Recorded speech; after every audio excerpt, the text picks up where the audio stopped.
Okey,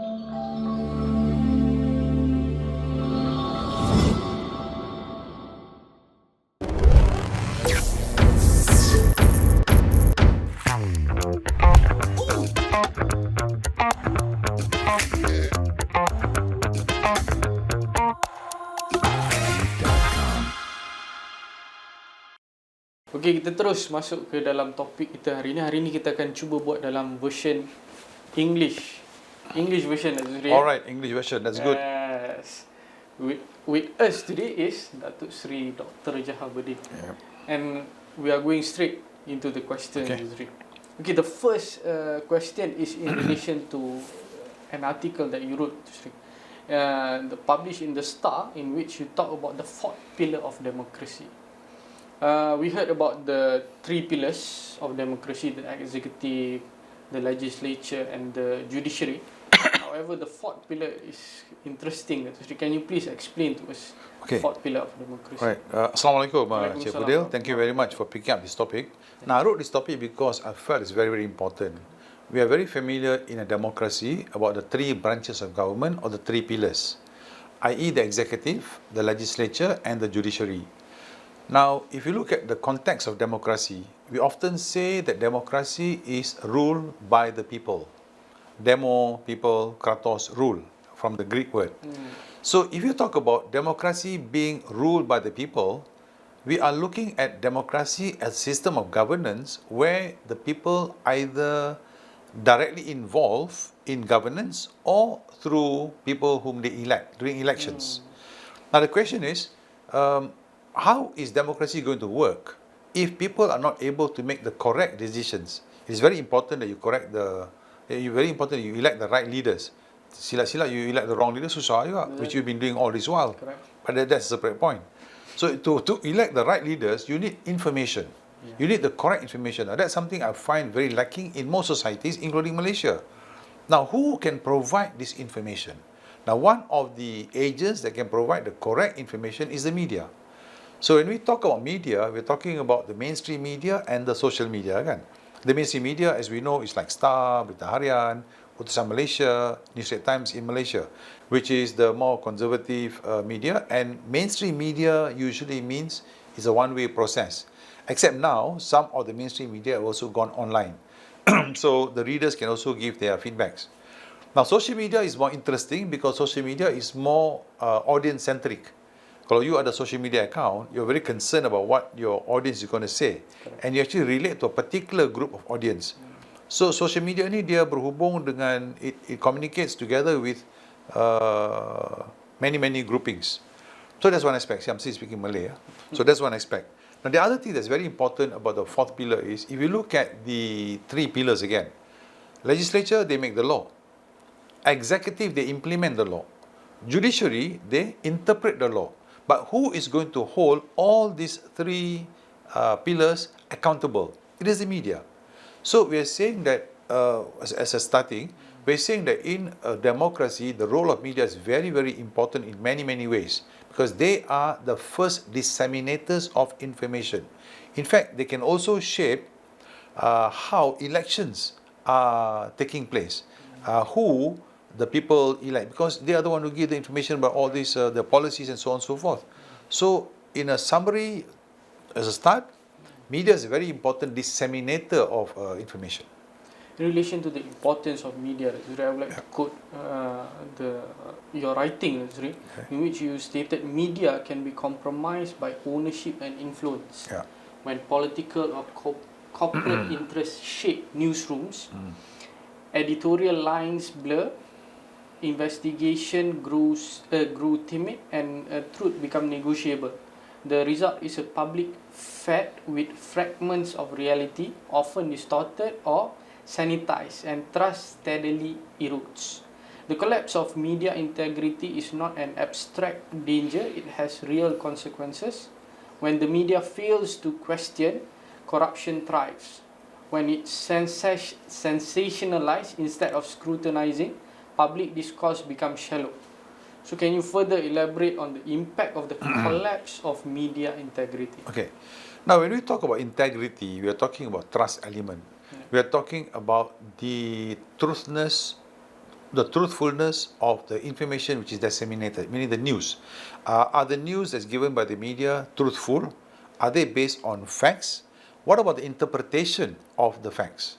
What about the angle given to the facts? Because you must understand, Fudel, any information you can give a different angle. Sometimes there can be a half truth. Sometimes you can highlight certain areas by not highlighting the other areas. So in this entire area, you find the media is very important in shaping opinions.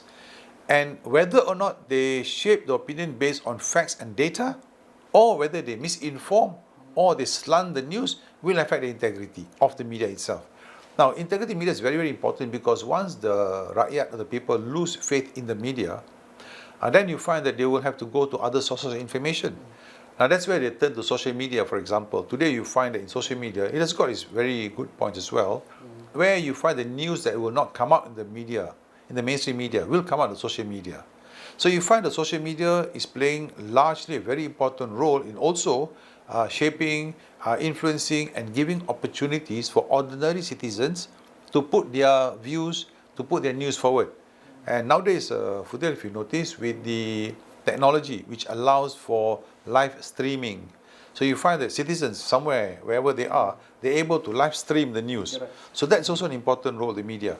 But when you talk about media in general, we're talking about the mainstream media, and we're concerned that this mainstream media punya integrity can be compromised. For example, if the mainstream media, powerful medias are controlled by powerful companies, for instance. Because we must understand that it's not easy to run a media. Because you run a media, you require a lot of funds and so on and so forth. So some media may compromise themselves by accepting funds, and when they accept funds from certain sources, they have to play according to the agenda of the sources. That's why you find that the people must know this, that quite a number of politicians also own media outlets because they want to put their narrative out there. So if we recognize, if the citizens know that the role of the media is very important, what is the narrative that the media is carrying, that will affect democracy and even the color of the society itself. Very dangerous. Yeah, very dangerous. The effect of media in itself. Yeah.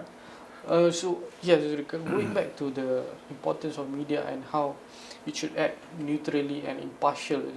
Recently, our country saw an incident whereby a minister threatened a journalist to call his chief editor because of question the journalist asked, in which the minister apologized later on.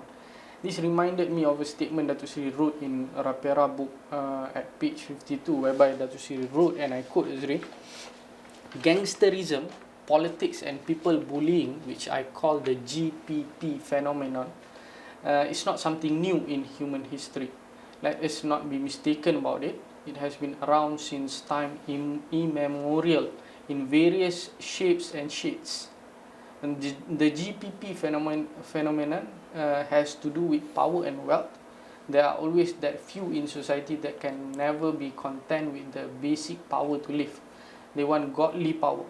So can this GPP phenomenon in which Dato Sri described affect the media freedom?" Oh, for sure. See, the media itself can be bullied, Yes. and media itself also can bully.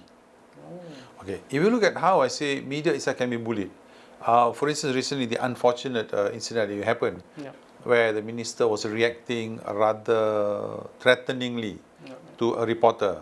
Now that was not very nice, but I think that has now become under the bridge, where he has apologized. Correct. But that shows where the media can be put under threat. And the media also can be put under threat by laws of the government, for example, the existing laws, printing and publishing laws, and so on and so forth, MCMC laws.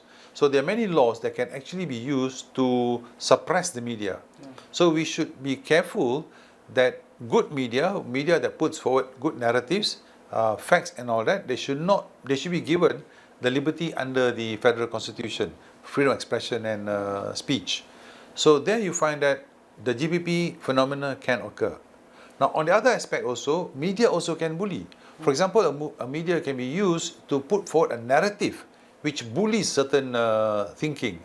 For example, this happens in this country for what happened to Qasim Ahmad. Maybe not a good example, but it happened to him, where he was ostracized by the media completely as a very devilish person and so on and so forth. and the media can be manipulated and used to smear a person's reputation and so on and so forth. So you find that this kind of bullying by the media and bullying of the media can happen. So as far as RAPERA is concerned, as far as the thinking citizens of the country is concerned, they should be wary of such media tricks. They should be wary, they should be cautious of such efforts by the media bullying relevant people, reformers for example, or the media itself being bullied by those powerful and those wealthy who don't want their narrative to be challenged. And the other important thing is also, media can also be investigative. I would like a media which is investigative, where they can investigate corruption, where investigate wrongdoings and so on and so forth. Now, I think this kind of media, this kind of activity of investigative reporting should be supported by the relevant agencies in the country. In fact, I've been thinking for so long, Fudel, because the media is a very important pillar in democracy, I'm thinking whether we should come up with some kind of formula whereby the government can use funds to support independent media. Because if independent media is not supported, they will just dissipate away. But for that to happen, we need a government which can go beyond political thinking. But the problem is, whenever the politicians form a government, they will work for the first 2 years. The next 3 years, they think about the next election. Correct.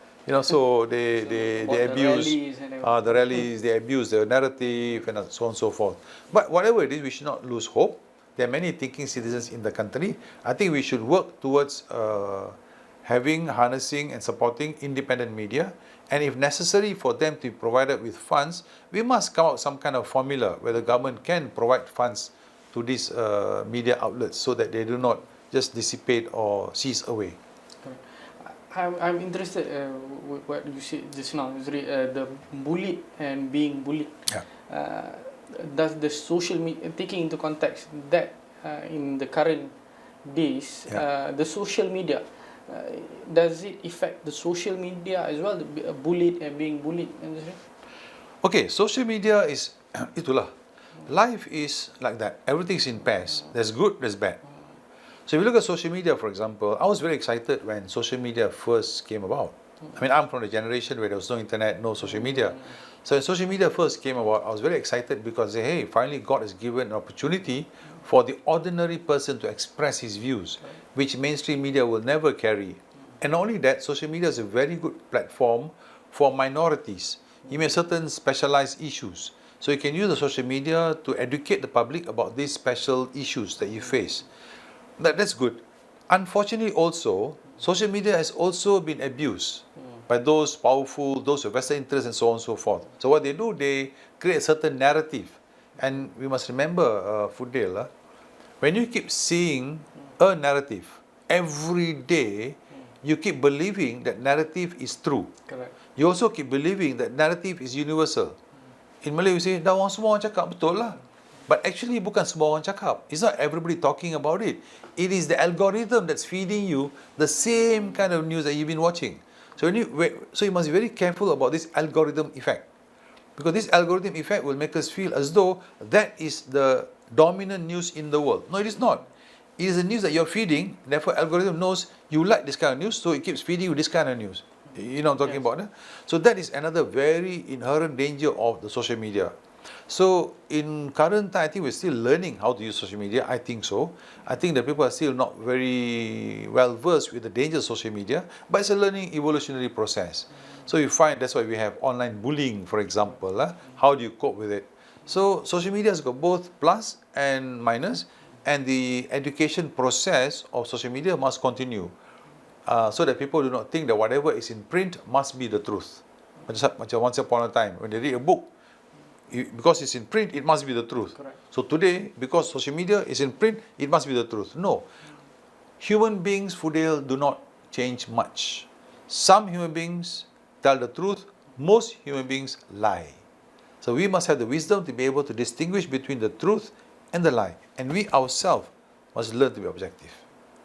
Just now, Zuri advised us on the government role in assisting social media. Correct. Yeah.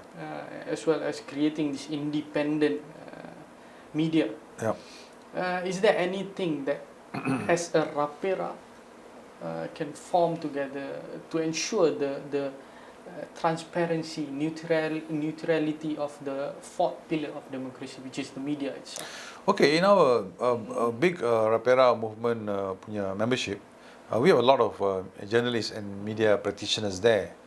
I think they are among those who spread the news that information is very important. And they also spread the news that the government must always support the media outlets that are telling the truth, that are disseminating information, that are assisting in nation building, in thinking, because if a society is not a thinking society, I don't think the society can progress in the long run. You stop thinking, in the long run, the entire society will disappear. You know, that's a foregone conclusion. So in that respect, therefore, I think there should be more narratives where the government should play a more important role in upholding this fourth pillar of media, as it has been for the other three pillars.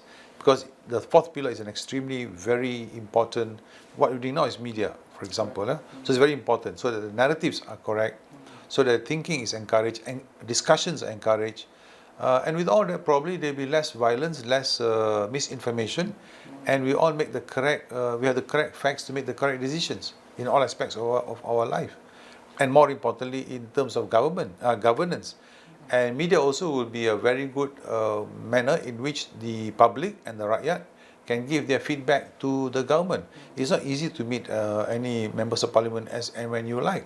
It's more difficult to meet the ministers. You know, so media is one way through which these ministers, the government, can get the feedback from the public itself. One of the aspects that RAPERA nurtures is compassion, being compassionate. Yes.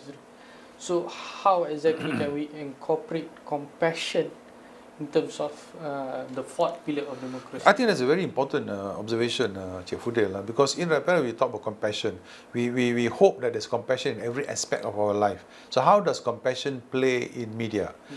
Now, media has got to be very compassionate, because there's certain news that could be very hurtful. I'm not talking about those people who are born with sensitive, or people who dream that everything is sensitive. No. These kind of people, they got to address their mental weakness. They got to become stronger. Kalau semua sensitif, maknanya minda awak ni ada masalah sikit. So you got to be stronger, strong-minded. But I'm talking generally. So you find that for a lot of news, compassion is important in the way the news is delivered. It's very important. And the manner in which the news is delivered is a compassionate manner. Itu satu. Yang keduanya, if you're compassionate media, you will not be highlighting news which you know very well is divisive. So I find that some media, they like to put on divisive news, or they like to promote those who speak divisively, even mainstream media, you know. They like to put all the... See, we must be sensitive to the fact that Malaysia is a multi-religious, multicultural, multi-ethnic society. So in this society, we must be... Either we can have a narrative which unites, we can talk in terms of humanity, in terms of commonness between Malay, Chinese, Indian, Karaza, and so on and so forth. Or we can keep on highlighting and reminding each other that we are different. That you Malay, you eat nasi lemak. I Indian, I eat tosai. You Chinese, you eat chee chong fan. And making even worse that the chee chong fan is bad or the nasi lemak is bad. We should stop doing it. Instead of that, the narrative should be, these are the common diet of the Malaysians. And this is our contribution to the world. Probably you go to Europe, in one country, you can only find, example lah, you can only find pizza. But we, Malaysia, is so blessed to have diversity of diet, diversity of religion, diversity of ideas. You understand? Huh? So, small mini Malaysia represents the entire world. So, that's one narrative we can. So, if the media is compassionate, it will actually highlight news which are unifying human nature, not dividing human nature. So, that compassion element is very important. And I noticed that, you know, some media fail. They highlight people who talk about, for example, in our country, the issues of Bahasa Malaysia. And they don't get the narrative which is unifying. But they find a narrative which is divisive. Why? What is your objective? Jahat lah kan? Not compassionate lah. That's something. Thank you, Zri, okay, thank you. for giving an opinion in which I believe will unite us as Malaysian and creating a more compassionate country. I hope the media will take your advice, Zri. I'm grateful to staff for publishing my article. Correct, yes. We are grateful for that article to have come out, Zri. Thank you so much, Zuri. Thank We you. will produce, insyaAllah, other episode based on what our penonton, Zuri. We are hoping for our penonton to, give some. Correct. feedback as well, I think Zuri. audience, speak to audience. Yes. I think maybe audience, you also want to give what are topics that you want us to discuss, what are the areas that you want us to look at, Betul. and we'll be loving to do that, kan? Yes. Yeah. Bahasa Melayu boleh, English also. Malay boleh, English pun boleh. Thank you so much for being with us. InsyaAllah, we will see you again in our next episode. Thank you and have a good day.